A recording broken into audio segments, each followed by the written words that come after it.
The devastating fire that struck a high-rise tower in London may have been so powerful that it destroyed much of the DNA evidence needed to identify its victims. As firefighters keep searching the charred ruins of the Grenfell Tower public housing complex with sniffer dogs and drones, Metropolitan Police Commander Stuart Cundy said there was a risk that, sadly, we may not be able to identify every body.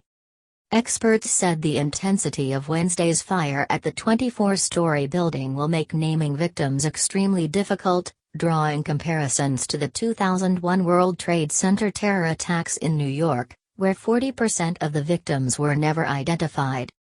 When you have a fire that takes hold like that, that is literally an inferno.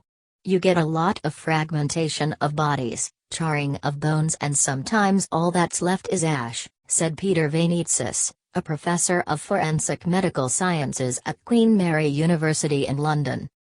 He said the temperature of the blaze at Grenfell Tower was comparable to a cremation. The longer a fire burns, the less chance you have that there will be enough DNA left to test, Vainitsis said. Still, he said if people were protected by any surrounding furniture or debris, it's possible there might be some viable DNA.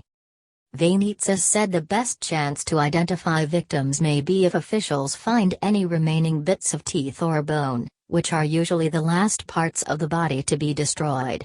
He said sophisticated techniques could be used to amplify the DNA, but noted such tests can only identify a person's family, not the individual.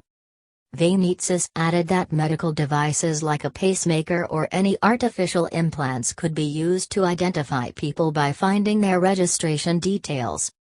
Another complicating factor is that much of the DNA material that would normally be used to help pinpoint victims, like toothbrushes or combs, were probably also incinerated in the blaze. Even if we get some DNA, the question will be, do we have anything to compare it to?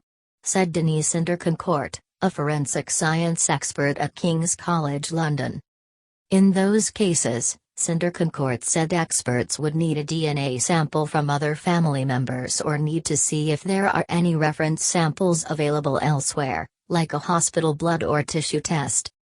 Inderconcourt said even tiny fragments of teeth or bone could help, explaining that DNA tests can be run on as few as 10 to 20 cells.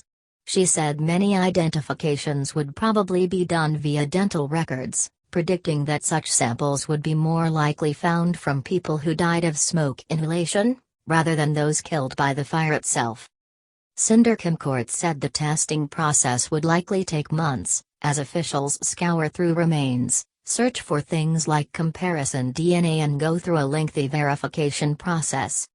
People won't want to give up easily, she said, adding that officials would likely also encounter other obstacles, like trying to find people who weren't expected to be at the tower or differentiating between siblings where little DNA remains. The timing of the fire, after the recent deadly attacks in Manchester and London, also doesn't help. The capacity of labs to do this kind of testing is limited, Inderconcourt said. They're already working on forensic evidence from Manchester and London. This just adds to the backlog.